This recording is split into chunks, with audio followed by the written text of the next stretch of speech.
शांति। ओम शांति।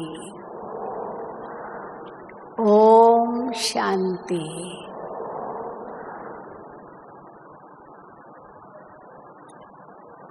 हम सभी योगी हैं। हम सभी राजयोगी हैं। हम सभी सदा के योगी हैं। हम सभी निरंतर योगी हैं। बाबा कहते हैं ये 4 बातें आपको सदा याद रखनी है। हम केवल 1-8 घंटे के योगी नहीं हैं। जो हठ योगी होते हैं, चलो 1-8 घंटा वो हठ योग करते हैं या प्राणायाम करते हैं या कोई आसन लगाते हैं। 1 घंटा चलो सुबह शाम कर लेंगे, लेकिन निरंतर तो नहीं होगा, सदा तो नहीं होगा। लेकिन बाबा हम बच्चों को यही टाइटल देते हैं, आप केवल 2-4 घंटे के योगी नहीं हो, सदा के योगी हो। अब सदा के योगी, निरंतर योगी हम हैं, ये हम कैसे सिद्ध करें? बाबा ने जो अभी अव्यक्त मूल्यां चलाई, जो संडे को हम सुनते हैं, उस समय 91 में तपस्या वर्ष था और बाबा ने कहा कि कम से कम 4 घंटा बैठकर योग जरूर करना है। वैसे तो बाबा हमेशा कहते हैं 8 घंटा आपका योग हो। 8 घंटा बाबा की याद हो, 8 घंटा आराम हो, 8 घंटा आपका जो भी लौकिक और कारोबार है वो हो। लेकिन फिर बाबा कहते हैं कि नहीं, सदा के योगी, निरंतर योगी, कर्म में भी योगी। इसीलिए बाबा ने इस राजयोग को जो अनेक नाम दिए हैं, वो हमारे अलग अलग राजयोग के नाम सिद्ध करते हैं कि हम कैसे निरंतर योगी बन सकते हैं। इसलिए बाबा कहते हैं ये राजयोग क्या है? सहज योग है। सहज योग अर्थात कोई शरीर को कष्ट नहीं देते हैं। वहाँ तो आसन लगाएंगे, प्राणायाम करेंगे, क्या नहीं करते हैं, तो कितना कष्ट भी देते हैं शरीर को। और यहाँ बाबा कहते कष्ट देने की जरूरत नहीं है, सहज योग है। फिर बाबा कहते ये बुद्धि योग है। बुद्धि द्वारा हम समझते हैं, उसके लिए ज्ञान चाहिए। बिना ज्ञान के ये योग नहीं हो सकता है। ये केवल मंत्र के आधार पर योग नहीं है। वहाँ तो गुरु एक मंत्र दे देगा और कहेगा ये सारा दिन जाप करो। फिर हाथ में माला लेते हैं। बाबा ने उस दिन भी कहा गौमुख बनाते हैं तो गुप्त अंदर ही अंदर हाथ में माला होती है, वो गाय का मुख में हाथ डालते हैं और माला फेरते रहते हैं। तो बाबा कहते हैं उसको वो समझते अजपा जाप, अंदर ही अंदर, मुख से कुछ नहीं कहते लेकिन अंदर ही अंदर जाप चलता रहता है। और बाबा कहते हैं तुम्हारा इस प्रकार से जाप भी नहीं है। तुम शिव बाबा शिव बाबा शिव बाबा ऐसे नहीं कहते हो। वो तो राम राम राम राम करते हैं, धुन लगाते हैं। मुझे याद है मैं कुरुक्षेत्र गई थी, वहाँ पर मेला था अपना। तो वहाँ पर वो कुरुक्षेत्र का जो स्थान है जहाँ पर बहुत बड़ा तालाब है, वहाँ ही एग्जीबिशन भी लगाई थी और शिविर भी रखी थी। तो वहाँ सवेरे सवेरे शिविर कराती थी 7 बजे। कई साधु महात्माएं भी आते थे शिविर में। तो और वहाँ पीछे बैकग्राउंड में राधे राधे राधे राधे राधे राधे सारा टाइम राधे राधे राधे की धुन चलती थी। एक सांस का पूरा हुआ, दूसरा सांस का शुरू हो गया, यानी कंटिन्यूस राधे राधे राधे राधे राधे राधे चलता ही रहा। यहाँ हमारी शिविर चल रही थी। उनका तो बहुत जोर से आवाज़ था। अब हम लोगों ने तो वो टेंट के अंदर ही स्पीकर रखा था, लेकिन अब शिविर करानी थी तो करानी पड़ी। लेकिन उनकी वो धुन ऐसे चलती रही, ऐसे धुन चलती रही, जैसे बाबा कई बार कहते हैं ना, कहते हैं जैसे बाजा बजता है, चलता ही रहता है। तो बाबा हम बच्चों को कहते ये भी ज़रूरत नहीं है, कोई जाप की भी ज़रूरत नहीं है, ये तो याद है। याद के लिए कोई जाप की ज़रूरत नहीं होती है। चलो हाथ में माला होगी और मुख पर कोई जाप होगा, और चलो सामने कोई मूर्ति भी होगी, लेकिन होता क्या है, हाथ के मणके फिरते रहते हैं, मुख पर वो जाप चलता रहता है, सामने मूर्ति भी होती है। तो आँखों को तो काम दे दिया, मुख को भी काम दे दिया, हाथों को, उंगलियों को भी काम मिल गया, लेकिन मन को तो कुछ काम दिया ही नहीं। तो मन तो बेलगाम घोड़ा होके भटकता रहता है।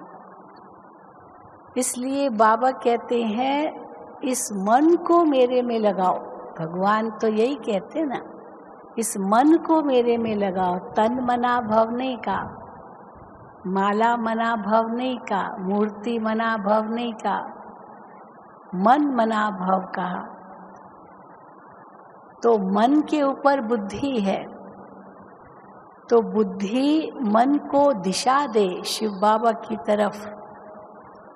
अभी क्या होता है दुनिया में, हम देखते हैं इंद्रियां इतनी प्रबल है, इंद्रियां मन को दिशा देती है, क्या सोचना है वो इंद्रियां दिशा देती है।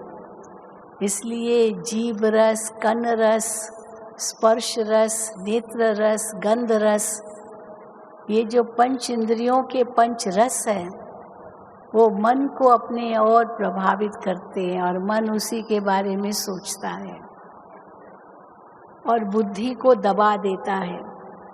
अब बुद्धि कहेगी नहीं ये मत सोचो, लेकिन इंद्रियों के वश है मन, तो वही सोचता है, तो बुद्धि को दबा देता है। बुद्धि बेचारी क्या करे, समझ भी तब काम करे जब मन भी तो साथ दे। तो मन है संकल्प, बुद्धि है समझ, पर वो समझ आते हुए भी मन क्योंकि इंद्रियों के वश है, और इंद्रियों के वश क्यों है, क्योंकि देह अभिमान है। तो देह अभिमान के वश होने के कारण मन उसी में फंसा हुआ है। तो बेचारी बुद्धि भी क्या करे, बुद्धि भी तब दब जाती है। तो इसीलिए बाबा कहते ये बुद्धि योग है। इंद्रियां मन को दिशा न दे, लेकिन बुद्धि मन को दिशा दे। बुद्धि मन को कहे तुमको क्या सोचना है, किस और मन के संकल्पों को ले जाना है। और बाबा कहते हैं परम धाम को याद करो, बाबा कहते हैं सत्युग की दुनिया को याद करो, चक्र को याद करो, ड्रामा को याद करो, सूक्ष्म वतन को याद करो। तो वो याद कैसे आएगी, जब वो चित्र हम अपने मन पटल पर खींचते हैं। क्योंकि जिसकी याद होती है, माना वो चित्र हमने अपने मन पटल पर खींचा। तो बुद्धि माना समझ, ज्ञान, वो ज्ञान मन को शिव बाबा की तरफ ले जाए। और मन अगर इंद्रियों के वश हो रहा है तो बुद्धि उसको रोके। बुद्धि हमारी जैसे ब्रेक है। अब गाड़ी चल रही है, दौड़ रही है, लेकिन बहुत हाई स्पीड है, तो ब्रेक लगानी पड़ेगी ना। अगर ब्रेक ठीक काम नहीं करेगी तो एक्सीडेंट हो जाता है। तो बुद्धि वो ब्रेक का काम करे। इसलिए हमेशा बाबा कहते हैं कि जब मन बहुत भटक रहा है तो बुद्धि मन को कहे नहीं नहीं, ये सोचना है, नॉट, NOT, नॉट, और फिर कई डॉट। हाँ, क्योंकि कई बार मन पता नहीं कहाँ कहाँ पहुँच जाता है, जो हमको नहीं सोचना चाहिए वो भी सोच देते हैं और सार को विस्तार कर देते हैं, असार बना देते हैं। तो बिंदु लगा दो, ड्रामा, ये नहीं सोचना है। फिर उस दिन भी बाबा ने कहा कि वाई वॉट नहीं, लेकिन डॉट, वाई वॉट नहीं, फ्लाई। बाबा ऐसे भी कहते हैं। हाय बाबा, हाय हाय नहीं, वाह बाबा वाह। तो जैसे ये शब्द भी मुख से बदल गए, मन की सोच भी बदल गई, तो ऑटोमेटिकली मन बाबा की तरफ जाएगा। हमारी दादी जानकी जी 3 बार ओम शांति कह करके इतना नशा चढ़ाती थी। ओम शांति, ओम शांति, ओम शांति 3 बार ज़रूर कहलवाती थी और फिर कहती थी मैं कौन, मेरा कौन, मुझे क्या करना है। नशा, इतना नशा था दादी को। अब यही तो योग है, मैं कौन, मेरा कौन, मुझे क्या करना है। इसलिए बुद्धि समझ करके मन को पहले अपने अंदर महसूस करे, मैं वो आत्मा हूँ, मैं उस शिव बाबा की संतान हूँ, मैं परम धाम का वासी हूँ। फिर आज जैसे बाबा ने कहा निरंतर याद के लिए आप ये सोचो हमने कैसे चक्र लगाया, क्योंकि चक्र का ज्ञान भी याद का ही रूप है। कैसे जो बाबा 5 स्वरूपों की याद कहते हैं, कैसे हम आदि में कितने पवित्र थे, फिर कैसे पूज्य स्वरूप में आए, फिर कैसे अभी ब्राह्मण बने हैं, फिर कैसे फरिश्ता बनना है, ये भी याद का ही स्वरूप है। तो याद के लिए भी पहले ज्ञान चाहिए। तो ज्ञान योग, सहज योग, बुद्धि योग, फिर बाबा कहते हैं ये कर्म योग भी है। तुम्हें कर्म तो छोड़ना नहीं है, कर्म भी करना है और मुझे याद भी करना है, जिसको बाबा कहते हैं कर कार दे दिल यार दे। जैसे लैला मजनू का बाबा मिसाल देते हैं, वो लैला कुछ भी काम करती है लेकिन हर वक्त मजनू उसके सामने खड़ा है, उसकी आंखों के सामने जैसे मजनू ही घूम रहा है और मजनू की आंखों के सामने लैला ही बैठी है, घूम रही है नहीं, लेकिन वो इतनी याद उनकी पक्की है जो 1-2 को भूल ही नहीं सकते हैं। तो बाबा कहते मैं भी तुम बच्चों का साजन हूँ। तो साजन को सजनी कैसे भूल सकती है? पतिव्रता स्त्री तो कभी अपने साजन को नहीं भूलती है। इसीलिए हाथों से काम करो, लेकिन बुद्धि मन को बाबा की तरफ ही ले जाए। मन एक नेत्र बनकर बाबा को ही देखे और बुद्धि उसी के बारे में ही सोचे, बाकी हाथों से बल कर्म करो। कई लोग कर्म योग का सही अर्थ नहीं समझते हैं। जब हम कई बार पूछते हैं ना, आप कई कहते हैं मैं तो कर्म योगी हूँ, तो हम पूछते हैं कर्म योग का अर्थ क्या है? तो कहते बस कर्म से योग। हमारे पास कई कॉन्फ्रेंसेस होती है। एक बार नर्सेस की कॉन्फ्रेंस थी, बहुत बड़ी कॉन्फ्रेंस थी यहाँ। तो हमने देखा कई ऐसी नर्सेस थी जिन्होंने शादी नहीं की थी, शादी नहीं। वो कहते, तो उनसे पूछा कि आपने शादी नहीं की? तो कहा नहीं, I am married to my profession. जो मेरा ये व्यवसाय है नर्सिंग का, मेरा विवाह उसी के साथ है, यही मेरा सब कुछ है। मैं ऐसी कर्म योगी हूँ, बस कर्म से ही मेरा योग है। अब बाबा कहते नहीं, कर्म से योग न हो, कर्म तो निमित्त मात्र है। अब रोटी पका रहे हैं माताएं, सब्जी पका रहे हैं भाई, गाड़ी चला रहे हैं, जो कुछ भी, अब उसमें कोई दिमाग लगाने की ज़रूरत नहीं है। जिसमें दिमाग लगाना है, बहुत गहराई से सोचना है, वो बात और है। लेकिन कई ऐसे कार्य होते हैं, साधारण होते हैं, जिसमें बस हाथों से काम ही करना होता है और वही रिपीट करना होता है काम। तो हमारा मन तो कहाँ का कहाँ पहुँच जाता है, भले शरीर से, हाथों से, उंगलियों से काम कर रहे हैं। तो बाबा कहते कर्म योग का मतलब ये नहीं है कि कर्म से योग, योग माना याद, योग माना जोड़, तो कर्म से ही जोड़ है नहीं। कर्म हाथों से कर रहे हैं, मन बुद्धि बाबा के पास है। मैं कौन, मेरा कौन, मैं कहाँ से आया हूँ, कैसे मैंने चक्र लगाया, उसको याद करना क्या मुश्किल है। और जब बाबा कहते कर्म योग, कर्म हाथों से और शिव बाबा से योग, तो आपका कर्म बहुत अच्छा होगा, श्रेष्ठ होगा, आपका कर्म सफल होगा। लेकिन हम उस सफलता का श्रेय खुद नहीं लेंगे, क्योंकि हमने तो बाबा की याद में किया और बाबा ने मुझे मदद किया, तो मैंने हिम्मत रख करके वो कार्य किया और बाबा की ऐसी मदद मिली जो उस कार्य में सफलता मिली। तो हम सफलता किसको देंगे? शिव बाबा को। बाबा आपके कारण ये सफलता मिली, मैं तो आपकी याद में थी। तो इसीलिए वो सफलता का श्रेय हम नहीं लेंगे, लेकिन हम कहेंगे ये बाबा के कारण हुआ। इसीलिए गीता में आता है, कर्मणे वाधिकारस्ते मा फलेषु कदाचनम।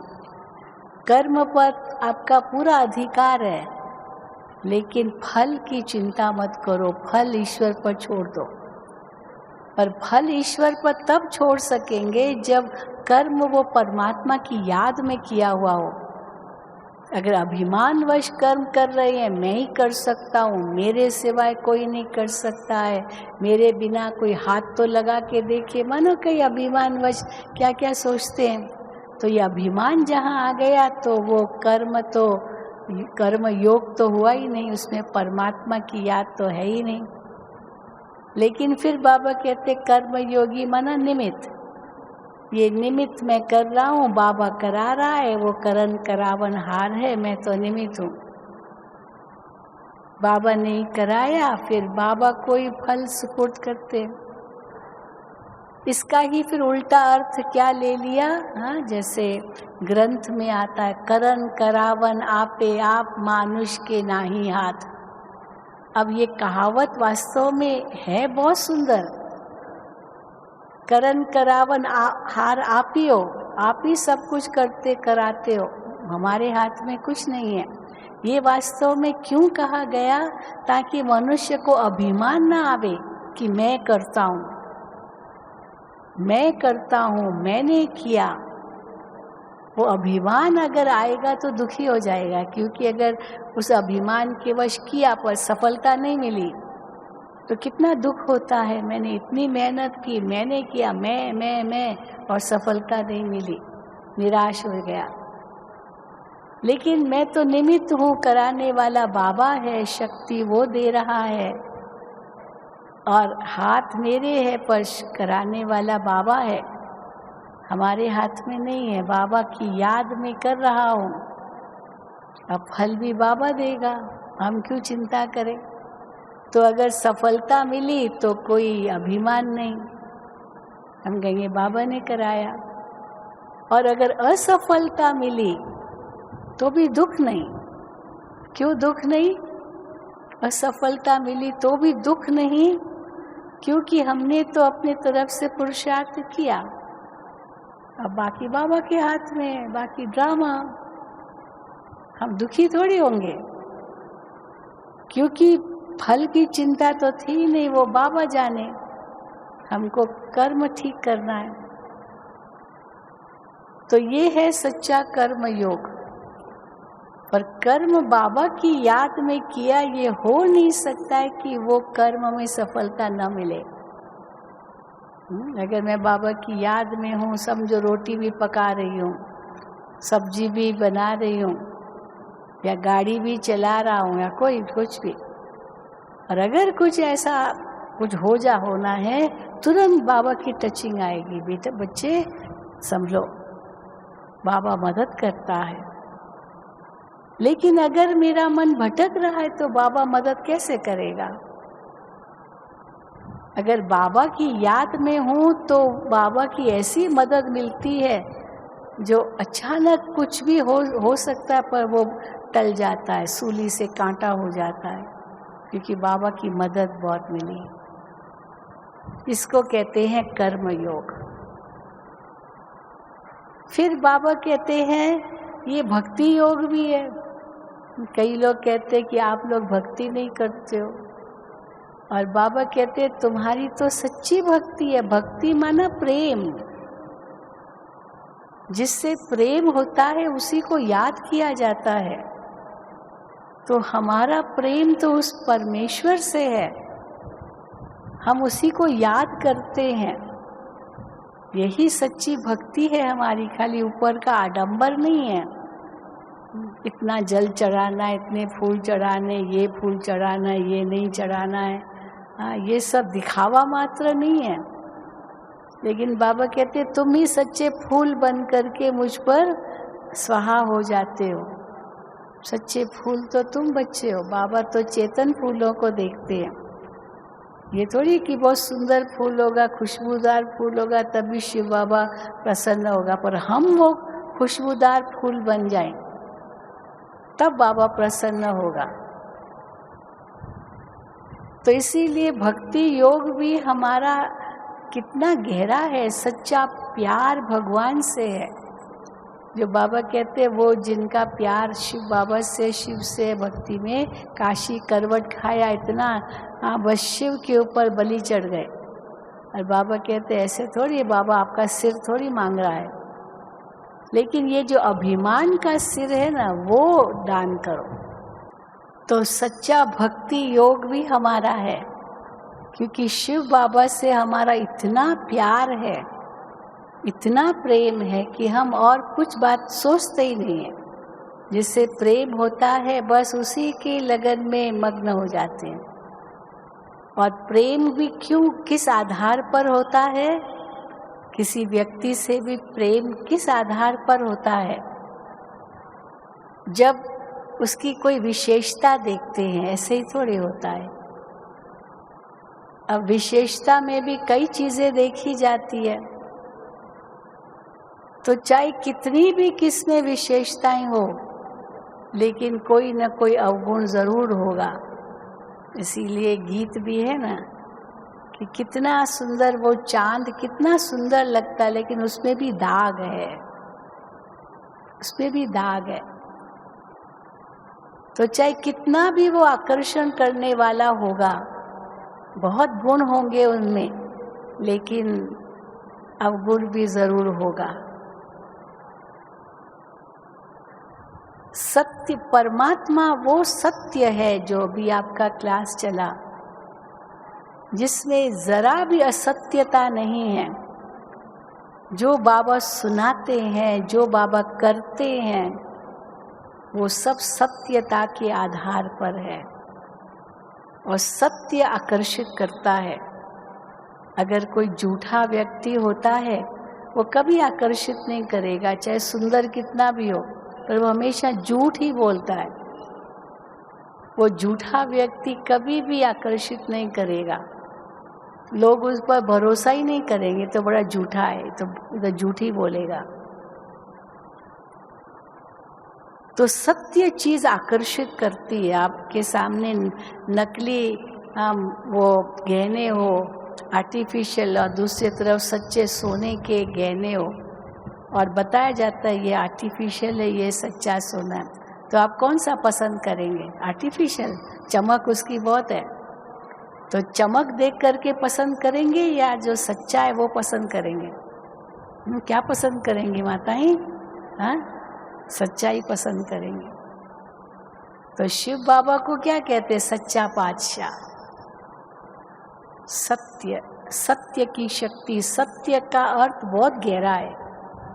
जो अविनाशी है वो सत्य है, जो अपरिवर्तनशील है वो सत्य है।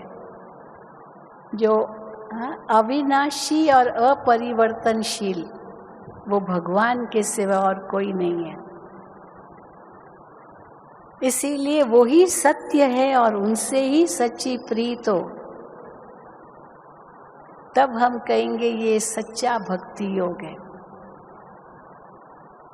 और जहाँ सत्य है वही फिर सुंदर है, वही शिव है। अर्थात सर्व गुणों का वो सागर है और कल्याणकारी है। इसीलिए उनसे ही प्रीत हो। जो सर्व गुणों का सागर है, इतना सुंदर है, गुणों से सुंदर है। बाहर की सुंदरता किसी की कितनी भी हो तो भी क्या कहेंगे, 4 दिन की चांदनी फिर अंधेरी रात। जवानी में चलो किसकी सुंदरता बहुत है, लेकिन जैसे आयु बढ़ती जाती है वो सुंदरता खत्म, झुर्रियाँ आती जाती है चेहरे पर। पता तो चलता है ना कि ये बूढ़ा हो गया, बूढ़ी हो गई, चाहे कितनी भी सुंदर हो।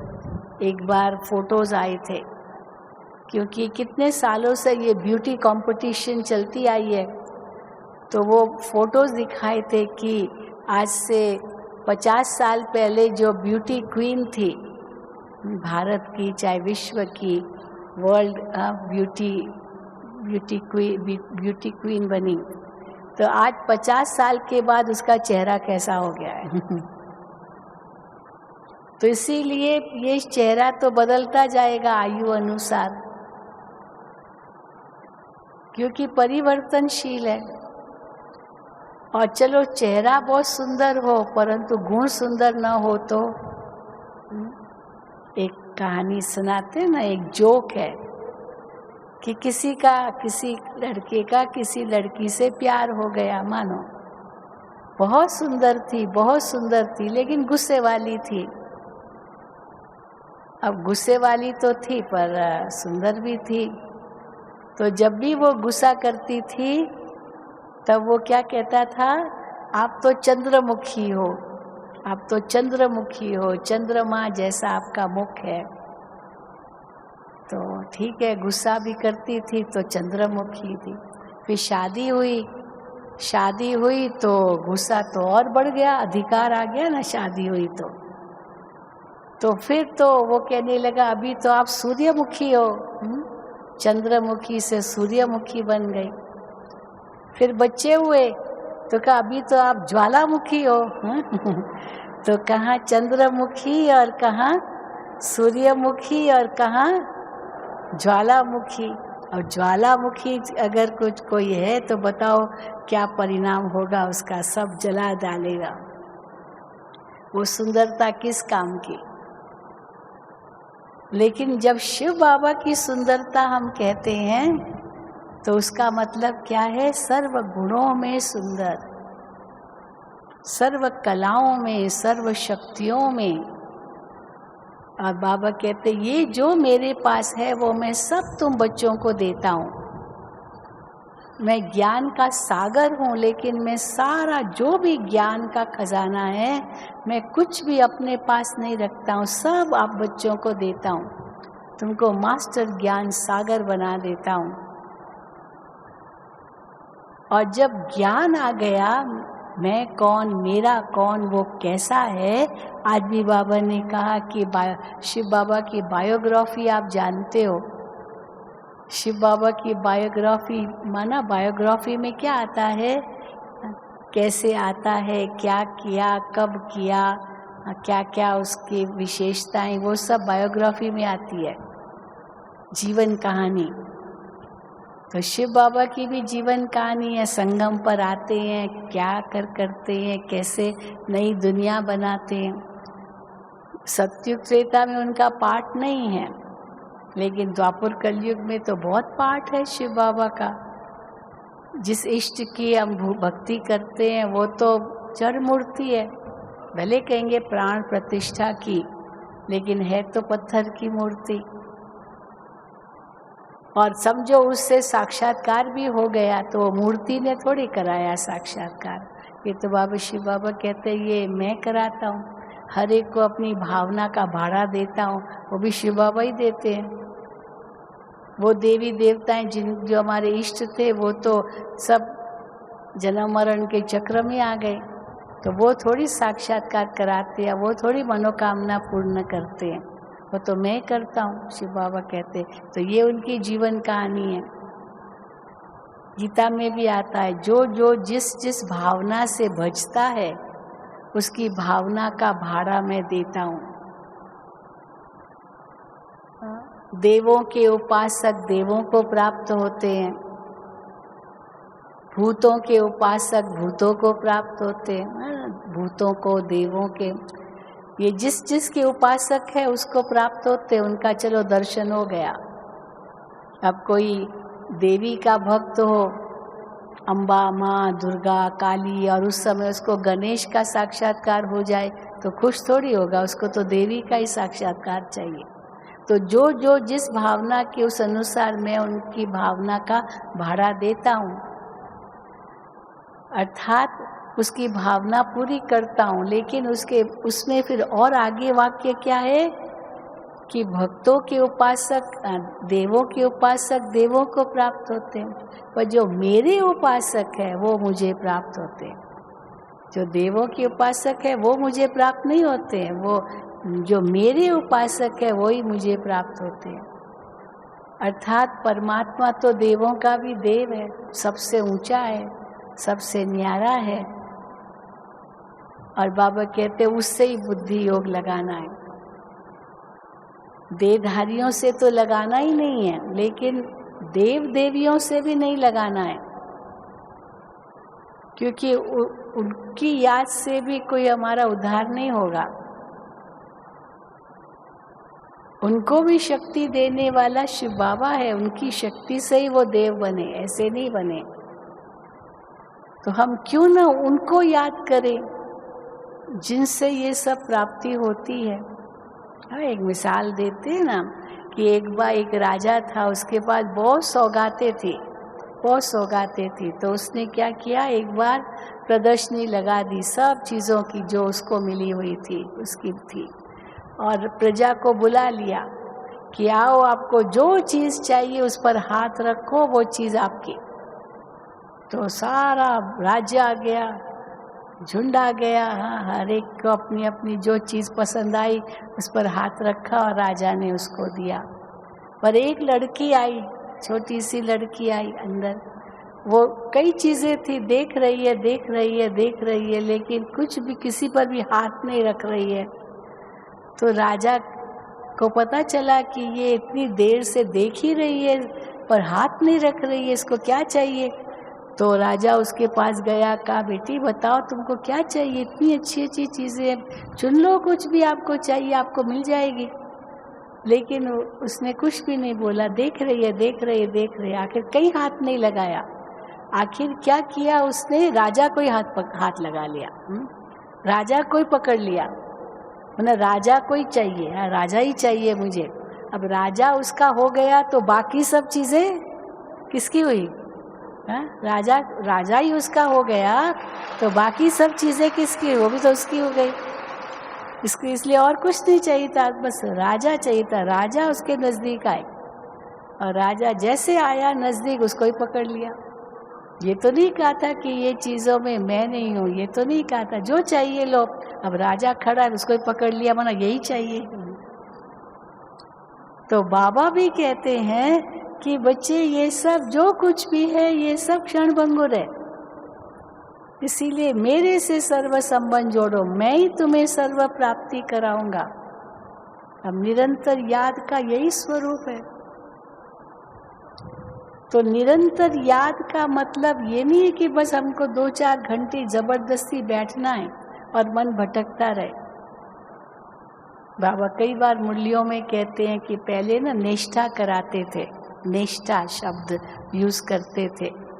तो कोई आता था जिज्ञासु, मुझे फलानी निष्ठा कराए, माना मेरे सामने बैठे और मुझे दृष्टि दे और वो योग कराए।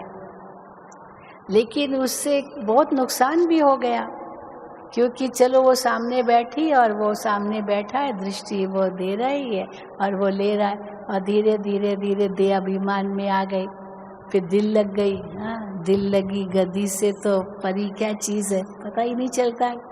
तो बस दिल लग गई। अब बताओ, तो दिल लग गई तो कहाँ वो निष्ठा करावे, योग करावे, तो वो तो देह अभिमान पूरा ही था। फिर कोर्स कराती थी कोई बहन तो 1 दिन कराया, 2 दिन कराया, तीसरे दिन कहे वही बहन करावे। अरे वही बहन क्यों करावे, दूसरी भी करा सकती है। नहीं, वही करावे, क्योंकि वो आकर्षण, देह का आकर्षण। इसलिए निष्ठा बाबा ने मना कर दिया। कोई इंडिविजुअल भाई और बहन आपस में 1-2 को दृष्टि न दे, मना कर दिया बाबा ने, सब ये कैंसिल कर दिया। हाँ, बैठते हैं गद्दी पर, सामने बैठते हैं, वो सकाश देते हैं और हम सब बाबा की याद में बैठते हैं। इसलिए कोई निष्ठा नहीं कराएगा। कई तो इतने हठयोगी होते हैं, बात मत पूछो। कई विदेशी आते हैं ना, मधुबन में आते हैं, बस कहते हैं हमको सारी रात बाबा के कमरे में बैठना है, बस सारी रात। बाबा का कमरा खोलो, खुला रखो, मैं सारी रात बैठूंगी। अब दादी जी को जैसे एक दिन पता चला कि सारी रात वो बैठी, तो दादी ने बिल्कुल मना किया कि रात को 11 बजे बाबा का दरवाज़ा बंद करो। कोई ज़रूरत नहीं है बाबा के कमरे में सारी रात बैठने की। हाँ, 11 बजे बंद करो, फिर भले 2 बजे भले खोलो, पर 11 से 2 कोई नहीं। और बाबा भी कहते वो 12 बजे रात का ये तमो प्रधान टाइम है, उस समय ज़रूर सोना है। हम सोचे सारी रात हम जागे और हम ऐसे योग लगाए, नहीं लगेगा। फिर सारा दिन सोते रहेंगे, क्योंकि शरीर को नींद तो चाहिए ना। तो इसीलिए दादी ने बिल्कुल मना कर दिया। आते हैं बहुत, बस सारी रात मुझे बैठना है बाबा की याद में, बाबा के कमरे में, लेकिन उनको अलाउ नहीं करते। 11 बजे सो जाओ, फिर भले 2 बजे आओ, और ये 3 घंटा आपको रेस्ट ज़रूर करना है। तो इसीलिए बाबा हठ भी करने लिए नहीं कहते, सहज है ना राजयोग हमारा। इसीलिए प्रेम, भक्ति, सच्चा प्रेम हो। फिर बाबा कहते हैं ये संन्यास योग भी है, विकारों का संन्यास करना है, घर गृहस्थ का संन्यास नहीं करना है। छोड़ना कुछ भी नहीं है, न परिवार छोड़ना है, न जिम्मेदारियां छोड़नी है, हाँ, न घर बार छोड़ना है, कुछ भी नहीं छोड़ना है।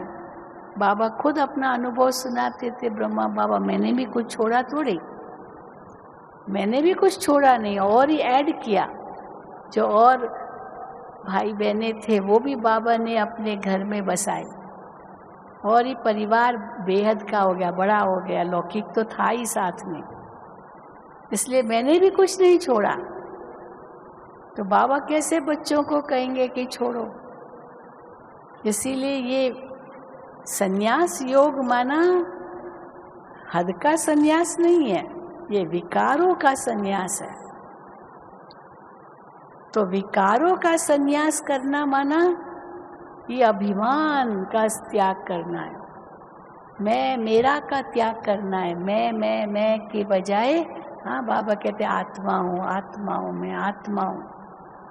यही शुरुआत हुई, ब्रह्मा बाबा ने यही अभ्यास किया शुरू में, मैं आत्मा हूँ, मैं आत्मा हूँ। बाबा की लौकिक युगल का नाम यशोदा था। बाबा लिखते थे दीवारों पर, यशोदा आत्मा है, यशोदा आत्मा है, ताकि यशोदा भी पढ़े कि वो आत्मा है और बाबा को उसी दृष्टि से देखे। बाबा का इतना पुरुषार्थ चलता था। बाबा की लौकिक बहू का नाम राधिका था। बहुत बाबा का उससे बहुत प्यार था, बाबा की बहुत प्यार से सेवा करती थी। लेकिन बाबा कहते थे ये आत्मा है, आत्मा है। और बाबा कहते यही आत्मा का पाठ, जो आदि का पाठ है, वो अंत का भी वही पाठ है। अंत में भी ये देही अभिमानी स्थिति हमें मंजिल तक पहुंचाएगी। अंत में 1 सेकंड का ही पेपर होगा, 1 सेकंड का पेपर, और होगा अचानक। और उस समय कोई देहधारी याद आया, कोई वस्तु याद आई, कोई व्यक्ति याद आया, कोई भी बात याद आ गई, फेल। एक बाबा दूसरा न कोई, ये तब होगा जब बहुत काल का अभ्यास होगा, क्योंकि अचानक होना है। स्कूलों में भी सरप्राइज टेस्ट होती है, सरप्राइज टेस्ट बताया नहीं जाता है पहले कि आज आपकी टेस्ट होगी, आज आपकी परीक्षा लेंगे। इसलिए बच्चों को हमेशा पढ़ना पड़ता था, कभी भी टेस्ट हो जाए। तो बाबा भी तो यही कहते ना, अचानक होगा, अचानक होगा। पर अचानक तब हम उसमें पास होंगे जब बहुत काल का अभ्यास होगा, और बहुत काल का अभ्यास होगा तभी हम एवर रेडी होंगे, जो बाबा कहते, हर वक्त तैयार, क्योंकि बाबा के सिवा और कोई बुद्धि में नहीं है। तो इसीलिए बाबा कहते हैं, पहले मेरे ऊपर तुम बलि चढ़ो, मेरा तो एक शिव बाबा, दूसरा न कोई। भक्ति में केवल गाते थे कि हाँ मेरा तो एक, दूसरा न कोई। अब प्रैक्टिकल में मैं आया हूँ तो बलि चढ़ो, माना मेरे हो जाओ, मेरा तो एक शिव बाबा, दूसरा न कोई। तो आप इस समय मुझ पर बलि चढ़ोगे तो मैं 21 जन्म तुम पर बलि चढ़ूंगा। तुम मुझे एक जन्म के लिए वारिस बनाओ, 21 जन्म मैं तुमको वारिस बनाऊंगा। और ये बाबा कोई ऐसे ही नहीं कहते, ये सत्य बात है। भक्ति में तो क्या नहीं करते थे, ईश्वर अर्पणम करते थे, ये अर्पणम, श्री कृष्ण अर्पणम। बाबा कहते वो सब नहीं, सब वो इनडायरेक्ट था। अभी मैं डायरेक्ट आया हूँ और तुम बच्चों की मदद से नई दुनिया बना रहा हूँ। नई दुनिया का आपको लक्ष्य दिया है, ऐसा तुमको बनना है। बाबा ने आज ही मुरली में कहा, वो तो जो योद्धे होते हैं, सोल्जर्स होते हैं, आर्मी, वो अपने राजा के लिए लड़ते हैं, चलो देश के लिए लड़ते हैं, लेकिन यहाँ तुम अपने लिए राजाई लेने लिए माया से लड़ते हो, तुम्हारे लिए है ये। शिव बाबा को कोई राजाई नहीं चाहिए, शिव बाबा तो वतन में चले जाएंगे, लेकिन तुम राजाई करेंगे तो तुम माया से युद्ध कर रहे हो, विश्व का मालिक बनने के लिए तो अपने लिए कर रहे हो। तो जो अपने लिए करता है उसको वो तो प्यार से करेगा ना। एक वो मिसाल देते हैं ना कि एक कारपेंटर था, तो वो उसने मालिक के लिए बहुत सारी चीज़ें बनाई, बहुत मकान बनाए, ये बहुत कुछ किया। अब बूढ़ा वो चला था, तो वो मालिक ने उसको बोला कि अच्छा तुम रिटायर्ड तो हो रहे हो, लेकिन रिटायर्ड होने से पहले एक काम करो। और क्या करो? एक और बना दो, बस एक और मकान। तो बड़े भारी मन से उसने वो एक मकान बनाया, बहुत भारी मन से, भाई चलो कह रहा है बना दो। और जब वो बन के तैयार हुआ, बहुत सिंपल बनाया इतना, क्योंकि वो उसमें मेहनत नहीं की, ज़्यादा ध्यान नहीं दिया। लेकिन जब वो बन के तैयार हो गया तो मालिक ने कहा ये तुम्हारे लिए है, तुम्हारे लिए हमने बनवाया है। अरे उसको बुद्धि में आया, मेरे लिए था तो मैं अच्छा तो बनाता मेरे लिए अगर था तो मैं अच्छा तो बनाता, क्योंकि अपने लिए ना, मेरे लिए है तो अच्छा तो बनाऊंगा। पर ये मालिक बोल रहा है चलो बना दो, ठीक है, उनको खुश करो। पर मालिक ने ये नहीं कहा ये तुम्हारे लिए तुम एक बनाओ, ये नहीं कहा। तो बाद में पश्चाताप हुआ कि ये तो मेरे लिए था, तो मुझे पहले मालूम होता तो मैं इतना जी जान से वो बनाता। और यहाँ तो बाबा डायरेक्ट कह रहे हैं ये सब तुम अपने लिए कर रहे हो, मुझे कुछ नहीं चाहिए, मैं परम धाम में नहीं ले जाऊंगा कुछ भी।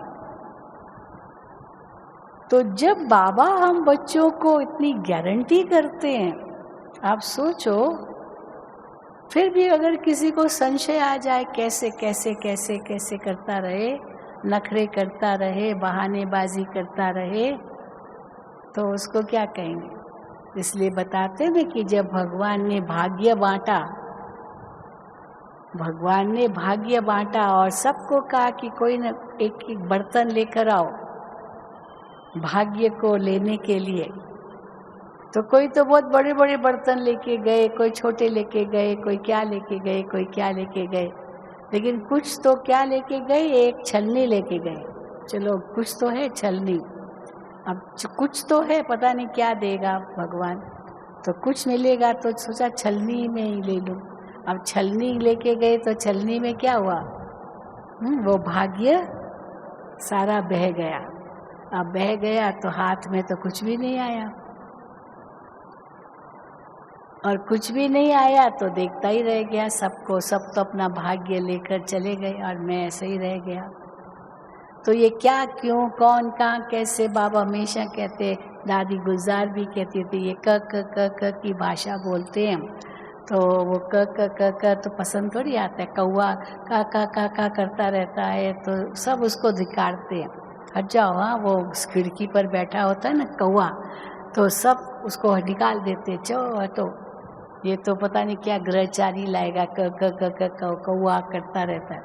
पर वहीं एक कोयल बैठी हो और कितनी सुंदर उसकी आवाज़ हो और वो मधुर आवाज़ कर रही हो तो कितनी प्यारी लगती है, सबको दिल होती है कितनी प्यारी ये कोयल है। तो कोयल क्यों इतनी प्यारी लगती है, क्योंकि मीठी जुबान है, मीठी आवाज़ है। कौआ किसी को पसंद नहीं है, तो हम भी कौए कैसे बन जाते हैं, ये क्यों, ये क्या, ये कौन, ये कहाँ, ये कैसे, क क क क क, तो क क क क नहीं करना है। इसलिए कहा ना, वाई वाई नहीं, वॉट नहीं, डॉट, हाय हाय नहीं, वाह। तो हाय हाय करेंगे तो हाय हाय रह जाएंगे। तो भगवान भाग्य बांटने आया है, इस भाग्य को पहचानो। ये नहीं कहो कि बाबा तो चला गया, हाँ मम्मा चली गई, या अब एक बाप दादा का भी पाठ तो अभी पूरा हो गया, नहीं। ये सब गुप्त रूप में बहुत कुछ चल रहा है, लेकिन माया भी उतना ही अपना रूप दिखा रही है। ये माया का विकराल स्वरूप क्यों है, क्योंकि अंतिम स्वरूप है, क्योंकि अंत में उसका वो पता है, उसको जाना है माया को, तो बहुत विकराल रूप लेकर के आएगी। कई बार होता है ना, कई मनुष्यों को हम देखते हैं, बहुत बीमार था, लेकिन जब मरने का समय आता है ना, उसके पहले इतना अच्छा हो गया, अरे ये तो बहुत अच्छा हो गया, तो बहुत अच्छा हो गया और फट से खत्म। ऐसा भी हो जाता है। वो बल्ब भी होता है ना, बल्ब तो चलो चमक देता है, लेकिन जब उसका वो फ्यूज होना होता है ना, तो इतनी चमक देता है, सोचते अरे कितनी चमक हो गई, एकदम चमक दे के फ्यूज खत्म। तो माया भी ऐसी ही है, उसका अभी बहुत विकराल रूप है, क्योंकि अंतिम रूप है ना।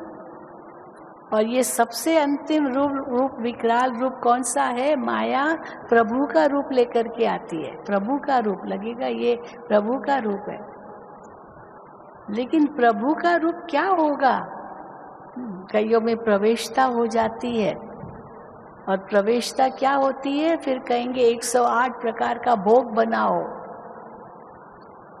या कई ऐसी रिद्धि सिद्धि वाले होते हैं, वो कहेंगे फलाने का हमको बलि चाहिए, पता नहीं क्या क्या, दुनिया में तो क्या नहीं लगा पड़ा है।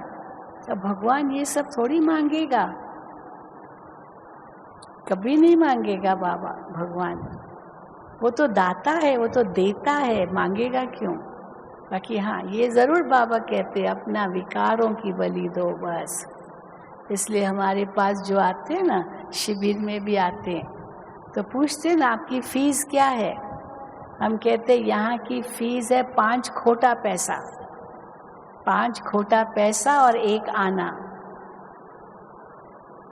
और वो सब आपके पास है। तो कहते हमारी जेब में तो खोटे पैसे है ही नहीं। हम कहते हैं देखो अच्छी तरह से अपना जेब, है ज़रूर, कहीं कोने में छिपे हुए रखे हैं खोटे पैसे।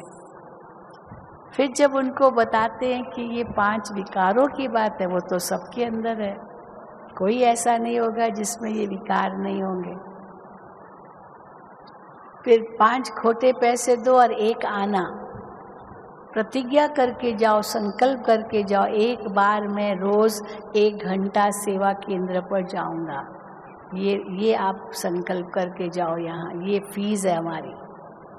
अगर ये आप फीस देंगे ना तो आप पास विद ऑनर हो जाएंगे, सारे विश्व के मालिक बन जाएंगे। हाँ, है ना, करना है ना ऐसे ही। क्योंकि शिव बाबा आए हैं सत धर्म की स्थापना करने। 3 चीजें एक साथ बाबा स्थापन करते हैं, एक तरफ धर्म की स्थापना, दूसरे तरफ राज्य की स्थापना और तीसरे तरफ कुल की स्थापना। एक धर्म, एक राज्य, एक कुल, दैवी कुल, देवी देवता धर्म, देवताओं की राजाई। अब इन तीनों के लिए क्या चाहिए, वो बाबा हमको बार बार ताकीद करते हैं। धर्म की स्थापना के लिए पवित्रता चाहिए, राज्य की स्थापना के लिए नियम मर्यादाएं चाहिए और कुल की स्थापना के लिए भाई भाई की दृष्टि चाहिए।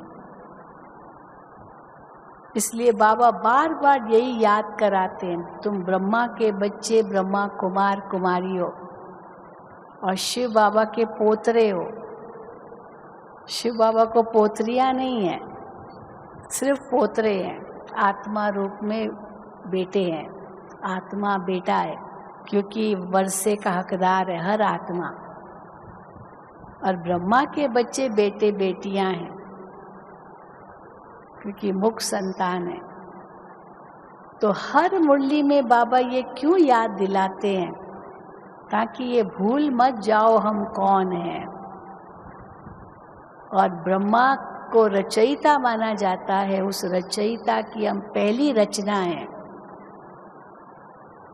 दुनिया के लिए वो great great great great grandfather होगा, 84 जन्म लिया, वो पहला पिता और अभी अंतिम पिता, वो 84 जन्म, ग्रेट ग्रेट ग्रेट ग्रैंडफादर। लेकिन हमारे लिए वो आदि पिता है, पहला पिता, ब्रह्मा पिता।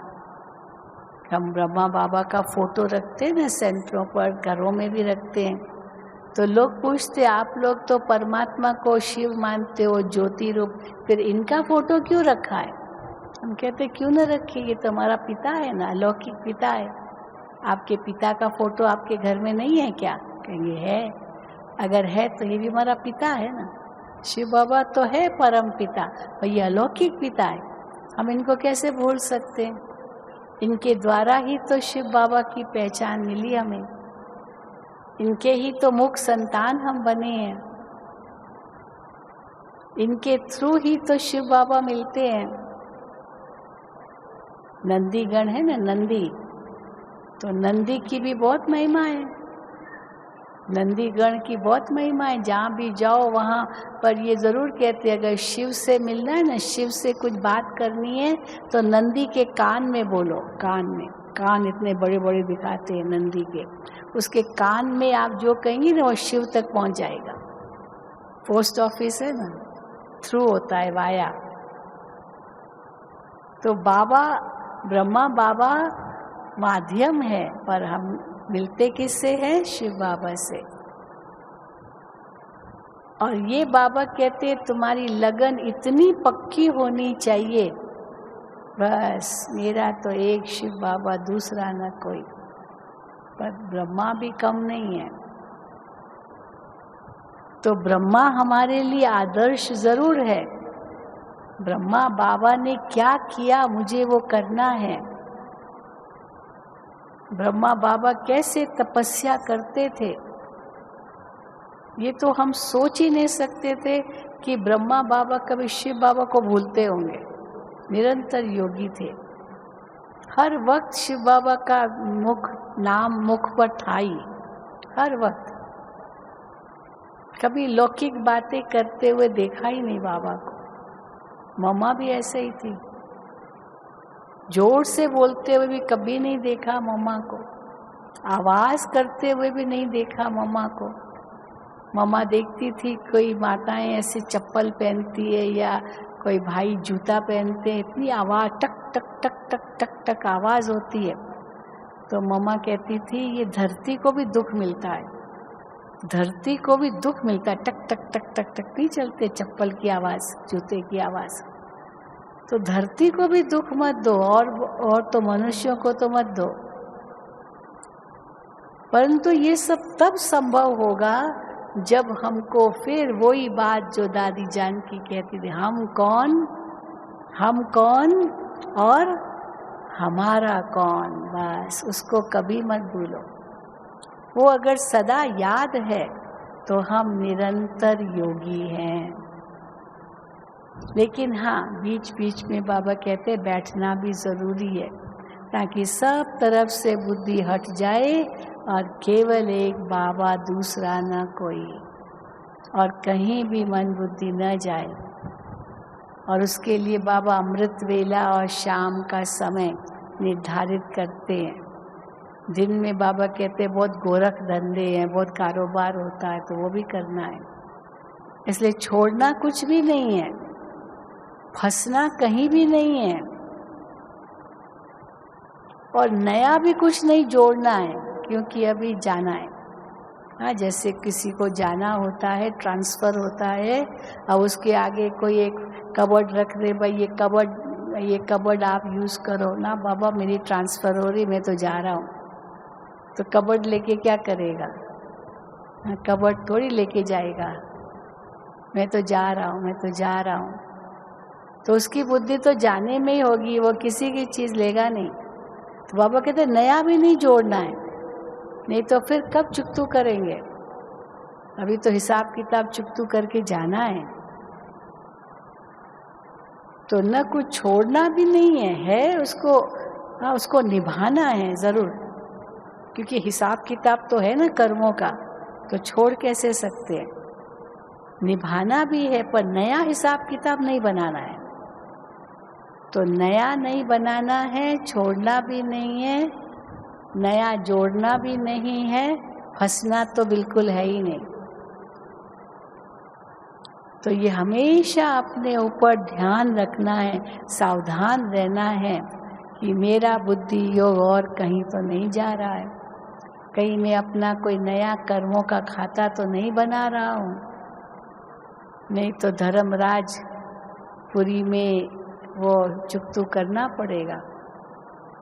तो धर्मराजपुरी में चुकतू न हो, उसके लिए यहाँ ही सब हिसाब किताब चुकतू कर दो, जो आज भी बाबा ने कहा विक्रमाजीत बन के जाना है। तो नया कोई विकर्म नहीं करना है, जो किए हुए हैं वो ही खत्म करने हैं। जैसे किसी के सिर पर कर्जा होता है, वो उसको कहा जाएगा भाई नया कर्जा क्यों ले रहे हो, जो है उसको ही चुकतू नहीं कर पाए हो और नया कर्जा और ले रहे हो, कब चुकतू करोगे? तो ऐसा कोई कर्मों का खाता नहीं बनाना है जो नया हिसाब किताब बने, पहला ही चुकतू नहीं हुआ है। तो इसीलिए आगे कोई हिसाब किताब बढ़ाना नहीं है, ये भी समझदारी बाबा देते हैं, ये भी योग है। तो अष्टांग योग कहते हैं, तो ज्ञान योग, सहज योग, बुद्धि योग, कर्म योग, फिर भक्ति योग, फिर है संन्यास योग, और फिर 8वां है समत्व योग, समत्वता, जो हमको हमारा लक्ष्य बाबा देते हैं, तुम्हें बाप समान बनना है। तो बाप समान माना वो समत्वता आ जाए, एक ऐसा बैलेंस हो जाए, बैलेंस, ब्राह्मण जीवन माना बैलेंस का जीवन, समत्वता, समानता। तो बाप समान बनना है, उसके लिए समत्वता हो। जो भी बाबा हमें बताते उसमें बैलेंस रखो। एक तरफ बाबा कहते हर्षित मुक्ता हो, दूसरी तरफ बाबा कहते गंभीरता हो। ये दोनों ही गुण हैं। बहुत ज़्यादा हर्षित मुक्त हंसते ही रहना, ये भी फिर विकार बन जाता है। और फिर एकदम इतने गंभीर जो बोलते ही नहीं, तो वो भी नुकसानकारक है। तो हर्षित मुक्ता भी हो तो गंभीरता भी हो, दोनों की समत्वता हो। ये भी तब होगा जब मन बाबा में एकाग्र होगा, बालक और मालिक की समत्वता हो, बैलेंस हो। जब संगठन में है तो बालक बन जाओ, पर इंडिविजुअल है तो मालिक बन के पुरुषार्थ करो और ये अपना। तो जब ये हम समत्वता अपने जीवन में लाएंगे, तब हम बाप समान बन सकेंगे, तब कर्मातीत बन सकेंगे, तब हम संपूर्ण बन के बिना सजा खाए घर जाएंगे और नई दुनिया में आएंगे। बस यही लगन रखना और बट्ठी से ऐसे मजबूत होकर के जाना कि बाबा ने हमें इतनी शक्ति दी है और उस शक्ति के अनुसार आत्मा को शक्तिशाली बनाना है। ठीक है, चलो ओम शांति, ओम शांति, ओम शांति। चलो बाबा को याद करेंगे।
धाम में मेरे बाबा।